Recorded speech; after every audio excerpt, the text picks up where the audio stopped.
Our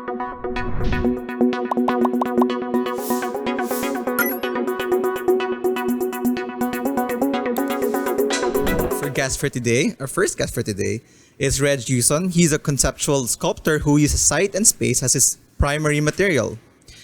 Understanding that the space and its surroundings play a critical part in the development of public art, he works with sculptures and furniture curated to site-specific contexts. And he has works around Metro Manila in numerous public spaces and has had consistently held exhibitions locally and abroad. Hi, Reg. Welcome. Hi. Hi, Reg. Now? Joining us over Zoom. Yes, we hear you. Okay, Reg. So I know that you have a presentation to show us, so why don't you go ahead and share your screen? Okay.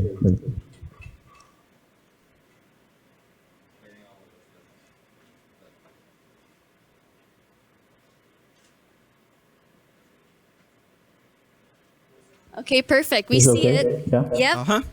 All yours. Okay, so my presentation is about public art, spaces that inspire. Okay, so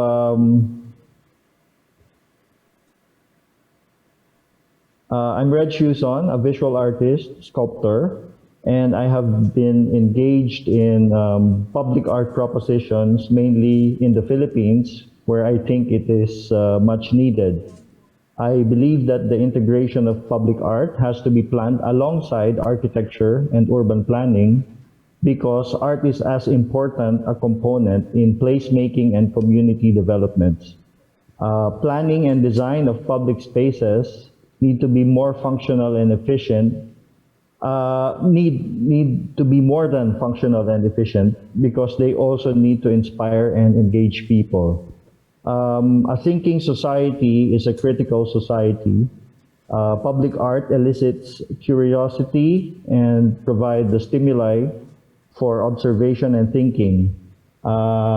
It can encourage civic engagements and bring awareness to important community issues such as environmental stewardship and respect for diversity of sensibilities. Public art has to be intuitive and make people curious of their surroundings. It connects people and makes art and culture a community asset that can boost local economies, benefiting from sites that attract visitors. I'll show you some of the projects that I've done in the last how many years. And this is one from 2009. It's called Ode to Arayat, Mount Arayat. So I integrated some historical references in my projects to put context to its site specificity.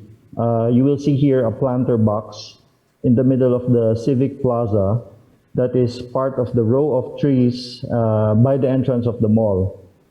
So you can see the vehicles parked along the road and covered the shed where people pass through to enter the mall. The trees are part of the work.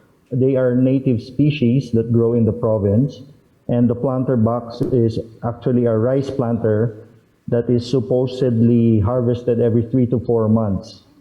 The site is located outside of Manila, where surroundings are rice paddies and sugarcane plantation along the expressway. This is part of that installation with the planter box. And basically, there are rows of undulating sculptures that serve as playground in the garden. These ground sculptures represent the river that flows around the area. And the orientation of the installation is directed towards Mount Arayat, the lone tallest mountain amidst the flatlands in central Luzon. It is considered a sacred mountain and popular to hikers. So I've been to that, yeah. Yeah, for Sorry? this project, you were saying that they're playground spaces, right? This sculpture. Yes. So that's nice Yeah. because you get to interact with these art pieces, and I see that probably part of the concept was that the children will get to experience hiking Mount Arayat on these undulating surfaces. Somehow something like that, yeah. The establishments along that commercial strip now are all restaurants. So kids can go out while the elders are dining, and they roam around basically. They run around and they climb up and down. So yeah, it's a pretty interesting, engaging space. Okay, so the next work is called Presence. This is at Bonifacio High Street. It's from 2007. This is a site-specific installation of floor-mounted chimes in a platoon formation. So it's basically referencing Fort Bonifacio, global city as Fort Bonifacio. Yeah, I mean, it used to be a military facility. And then the chimes were designed to mimic the sound of large bells, like in churches. And in olden times, bells were sounded off to basically tell people that there's a big celebration or presence of danger. So like a fortress, no? The sound component also relates to our fleeting presence. So we make the sound to establish our presence, and then when we leave, somebody else makes their own presence felt by making the bells sound. And parallel to the context of a military base that was once unimaginable to be converted into a prime commercial area. So that's basically the concept of this installation. I say that installation in High Street, right? Yes. I think that is probably one of the most familiar to us in the live in Metro Manila, because I mean we grew up seeing that installation piece of yours. So when you mentioned earlier that it's your public art is about placemaking, I feel like that installation is very placemaking. It really does that job well. Yeah, thanks. You make me feel so old now. Okay, so the next work is called Hearsay. It's from 2007 also. It's a playful commentary on people's penchant for news heard through the grapevine. And you can see that the kids, it's basically, the idea is you can speak from one end and it comes out, the sound comes out the other end. So you can see in the photo below that people engage it not only as a way of communicating, but also as a playground object. Basically, they can climb on it and, you know. Okay, so the next work. Pipe is continuous until underground. Yes, it's connected below the ground. Yeah. So there's basically a box underground, and yeah, the pipes are all connected. No, there's certain pipes that are connected to the other end, and you have to find which one is connected to which. That's cool. Okay, so this is Ayala Circuit Makati. This was a project I completed right before the lockdown. The installation is located in the middle of a commercial strip near the biggest river that bisects the whole of Metro Manila. So that's Pasig River. My involvement is in the redesigning of the place. It's a mixed-use development of offices, commercial and residential, that will soon become the host of a future arts hub. So basically, the whole concept of this area was very different from what is being planned for it in the future. No?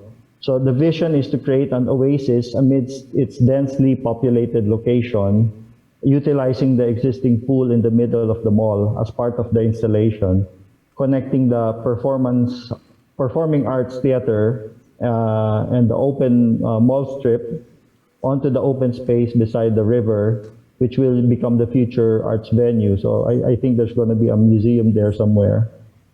So this is a walkthrough area, and again, you can engage the artworks. So from the river, it lands on the platforms, and then you can go around it and play with it. So the concept of the sculpture thread is to bind the whole stretch as if they were connected below, like the boulders in a Japanese garden where you can pull out one side and it would seem that the entire garden will come with it. So that's the whole concept here. This is this is actually a longer strip than what I've shown here, but I don't have the good photos because this was completed right before the lockdown, so I haven't even been back since we finished it. I often end up in Circuit Makati, and I haven't seen this yet either since the lockdown. So it's exciting to get back to that and check it out. Yeah, likewise here. I think even the trees we planted, I think are more established now. And it's routing the waterway in the middle. For the longest time, I didn't feel like that was utilized properly in Circuit. So I feel like your installation, it emphasizes it better. Now it makes more sense. Thank you for that. We had a hard time conceptualizing something for the middle of the strip, basically on top of the water. And it's because this is already an operational mall at the time, and we didn't know how to bring in anything inside. So this came about because what happened here was we established the mounting points, and then everything was assembled on site. So this is one of the longest period that I spent on site installing an artwork. So I think it took us about 3 months to finish this. Reg, I just have a quick question. So recently, I actually just visited Circuit Makati recently. And I did notice the sculpture, although I didn't know it was yours at the time. And I'm just curious because when I was there, it's a really long sculpture. And so it was almost kind of looming, but it's not as like agaw tingin as your sculptures in High Street. So was it something that you wanted? It's a little bit more invisible, but a little more constant also at the same time. Actually, like I said, the issue here was we couldn't really bring in much, structurally, because we were limited to the access points, basically. So we thought of coming up with something like this, and I really haven't been back since the lockdown. So I'd like to see it with the plants and the trees. I think that's also one of the factors that came about because the plants are also probably in the same scale as the sculpture. So yeah, I want to see it back. I'd like to go back there maybe sometime this year. Hopefully soon. Okay. Yeah. Okay, so the next sculpture is at Bonifacio High Street. The development was conceived by the planning team, and the area was practically a blank canvas at the time. I think there was only Market, and Serendra was still being built. When I was asked to propose for the public art, I felt that the need to establish a primordial element to bring an otherwise completely built up environment. So basically, the primordial element is the boulder, and the water element that I integrated in the boulder. So the artwork is envisioned to serve as a landmark that people can fundamentally relate to. So it's basically a large suspended boulder with a water element seemingly defying the natural order of things. So the idea is to pick the curiosity of people and hopefully bring them in. So I think at this point it served its purpose well. This sculpture is also one of the pieces that I installed right before the lockdown, and I haven't been back since. So this sculpture is located in Alabang at a mixed-use commercial and office complex. As with most large-scale public projects that I've done, the site was not exactly prepared for what was to become the artwork. So we were invited. We came in later, when everything was already finalized. But at the last minute, we were able to change the structural plans of the site to accommodate the weight of the arch sculpture. So originally, the sculpture was supposed to be placed in one side only, but I thought that the walkway would be an interesting engagement for the public. So I sort of insisted that it would be interesting if the sculpture will cross that walkway to the other end, to the other side. So yeah, so this is the result of that. And I think it's important to create not just the visual, but also the physical impact of the artwork in relation to the scale of the pedestrians. Because when you're doing large-scale pieces, of course, there are bigger structures around it, like buildings. So you have to relate to the sculpture based on the scale of the people who will walk around it and engage it, no? Basically. So it has to be always conceived as something that would relate to the people. We have here with us Rika Plaza. She's supposed to be in our session later, but she has questions for Reg. Hi, Hi, Reg. Rika. Good to see you again. Hi, I actually Rika. met Yeah. Reg 12 years ago. He came to my high school to give a lecture about his work. So I know it's pretty crazy, but it's great to see how your work has progressed over the last decade. But I'm curious to know how you actually. I mean, all your work is large scale, right? So I'm curious to know how you actually erect these on site. Like, are most of these done first off site and then do you install it? Like, what's the process behind, like, especially this one? How do you get it to site? Like, how do you put it together? How does it come up? Like, how does it end up there? Okay. So basically, prior to the construction of the sculpture, there are several meetings that will happen on site with the architects and the planners. This particular work has a basement parking underneath it. So it was very tricky because the sculpture is quite heavy and the weight might collapse the floor. So we had to do a lot of reinforcements. And once the structural plans were approved, we proceeded with the fabrication of the work. So we established the groundworks where the plates will be mounted. And then this particular work is delivered to the site in 4 segments, I think.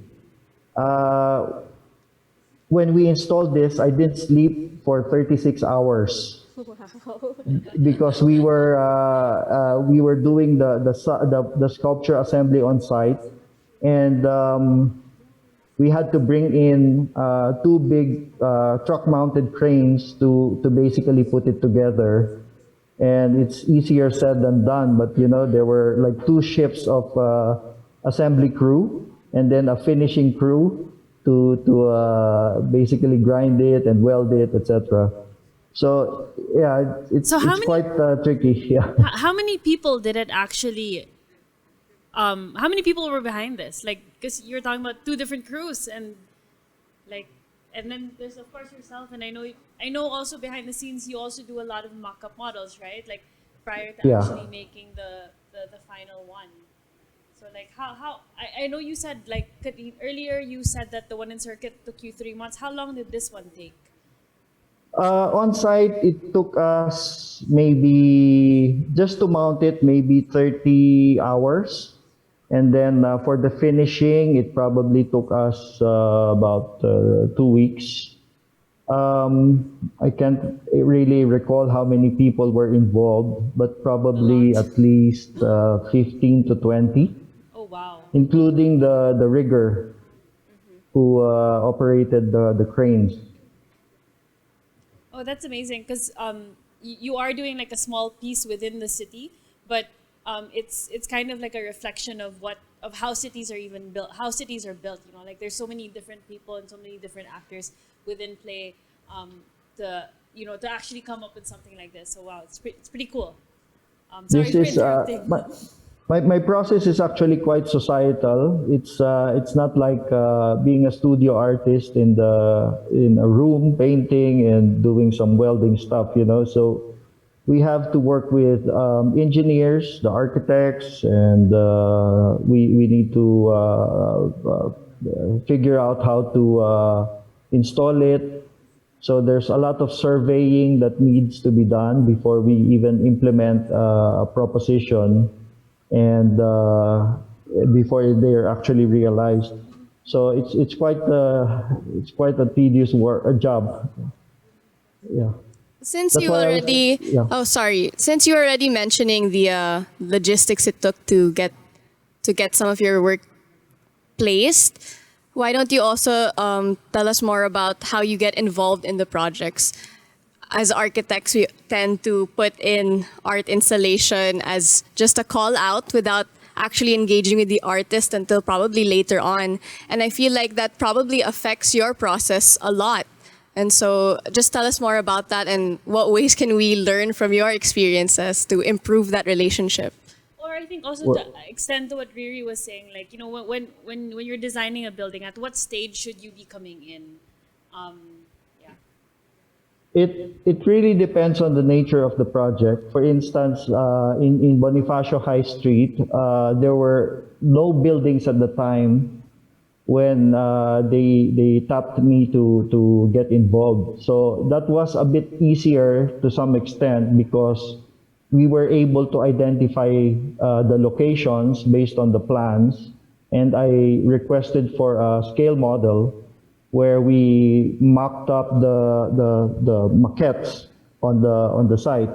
So come implementation, we already sort of figured out how to access the inside of the strip amidst all the buildings around it. So that was easier. So for this one, actually, this particular work, the gateway, is difficult because of the scale and the weight. But otherwise, there are two sides of the road where we could park the cranes and come up with our plan for installation. So again, it's easier said than done, but you know, this is something that is workable for us. The one here at Circuit was really tricky for us because even the what's this, the scaffolding that we installed are too high because, you know, you have to understand we need to install the scaffold on inside the pool. So the pool is deeper than the ground level, so everything was so high.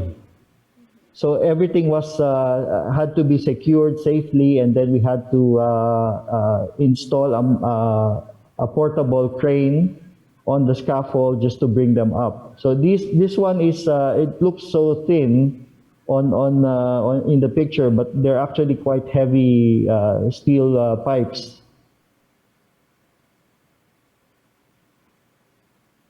Sorry. Okay, so you want to talk about this, how we installed it? Sure.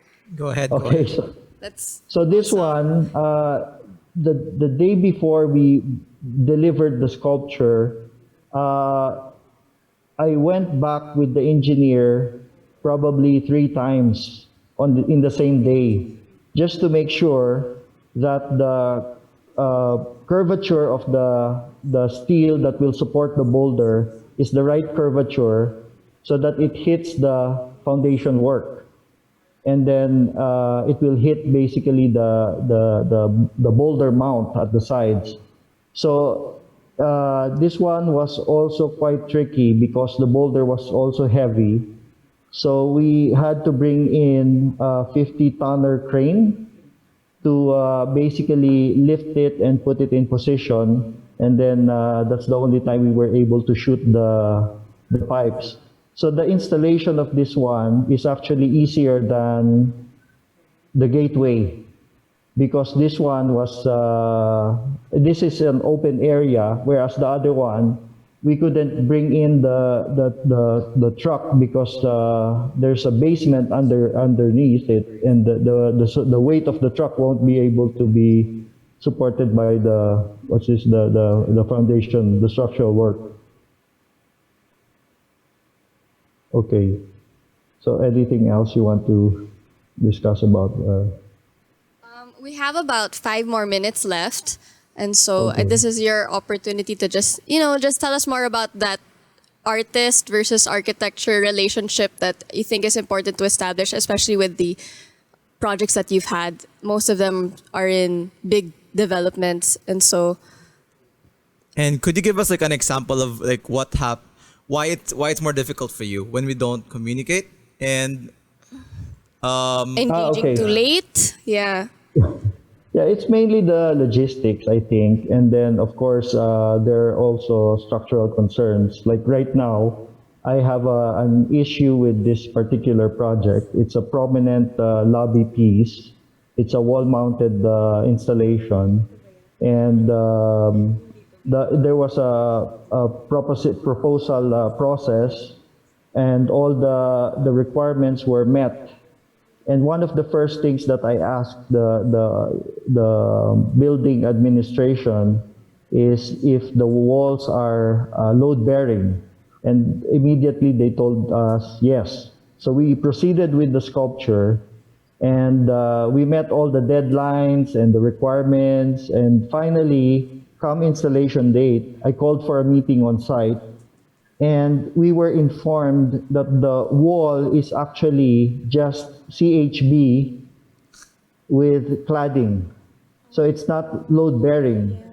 And the sculptures, there's like 5 components to it. They're basically about 250 kilos each. So that's about more than a ton of weight. So we couldn't mount it up to now, and especially with the COVID thing, it's so difficult to navigate. So we're still trying to figure it out. We'll find out how this will pan out later. So yeah, but that means you throughout a lot of progress basically in work. Sayang. The work is still in storage up to now. So we're trying to figure out how to go about it. So that's basically why I was saying earlier that the planning of public art should come alongside the planning of the architecture and the urban development, urban planning, because otherwise it's going to be very difficult to come up with ambitious projects, basically, and there will be a lot of restrictions if we don't do the planning alongside with each other. So yeah, I'll show you some of the exhibition pieces that I've done, which is basically even earlier on. Logistics is already part of the issue that I'm trying to address all the time. So wait. So like this one is a work from 1998. This installative artwork challenges the way sculptures are often presented, so which is basically on pedestals. This is the reverse. In the absence of pedestals, there is no delineation between art and viewers as mobile participants. This artwork has traveled in parks and museums in Southeast Asia and was ultimately retired in the mid-2000s. They will be installed in my garden soon. But this particular work needs to be restored extensively because they've been heavily abused in the exhibitions. See, these ones are small, so they can be transported easily. So this one is another work. It's highly reflective sculpture that mirrors the ground on which you stand on as you look up in the sky. So the title of this work is The Abode of the Creator of the Universe. It's called Langit Non. It was done in 2017. And you can see how the modular nature of the installation of this piece. So basically these are stainless steel, highly polished stainless steel sheets and mounted on a bolt-on assembly frame. So that's basically sculpture. It's like architecture at the same time, and their structures, their art, and yeah. So it's the same nature basically, maybe smaller scale. This is a sculpture series that evokes movement in space. So sculpture for me is about space more than the object, and even the sculpture is made of steel, you can see the movement that is translated in the negative and the positive spaces. No, this is a gallery exhibition that I did, and even with the objects, I try to engage spaces, the ins and outs, and I was able to make a large-scale piece of this one, but I'm not sure if it's part of the presentation here. Okay, so this one is another sculpture exhibition in one of the galleries in 2010. The gallery owner at the time approached me asking if I can do a solo show because they couldn't get anybody to do a solo show in this gallery because a lot of artists find it massive. And they're quite intimidated by the space. So he was telling me maybe you can make a sculpture that is one big piece is enough. But I told him, what will we do with that big piece after? So this is a stackable sculpture actually, and they're formless forms that seem like they're emerging or dissolving. They are highly polished surfaces of jet black paint and captures the reflection of the surroundings like an inverted black hole. So the idea of that inverted black hole is when you enter the gallery, you will see that the high ceiling is there and the massive warehouse structure is there. And then when you look into the sculpture, you see the whole space reflected on the sculpture. So it's basically the whole space is entrapped inside the sculpture, like an inverted black hole, basically. So this is sorry. No, I was saying it's a very interesting project, and it's nice how you made use of the space. So I'm realizing that the architects give the parameters to the artists in most situations that installation artists required or is requested. And so I guess we as architects have to be more conscious of that collaboration with the artist right away, so as we don't limit it. If we really want the installation art to be impactful to the space, we always have to keep in mind that, we also need to work together and extend our collaborations with you guys better, with the artists better. Yeah, I think collaboration is really the word, because we always come in after. It's almost like an afterthought, but the challenge from our end is actually not to make it look like an afterthought. Yes. Reg, actually, I think we're running out a bit of time now. So is there anything you want to run through? Let's just wrap up. Before we take okay. So these are just basically the sculptures where I sort of engage the architecture. So you don't know if the architecture is part of the work or the work is part of the architecture. So these are the challenges that we sort of need to address. This is a giant scribble steel installation. And then this is my backyard. I'm transforming it into a sculpture park. There are several pieces in the garden. So maybe in the next few years, you get to see it and you see what I'm talking about. That's exciting. That's my favorite. Rika's a fan of that work. Yeah. Okay, Reg, thank you so much for your time. Let's take a group photo before you leave.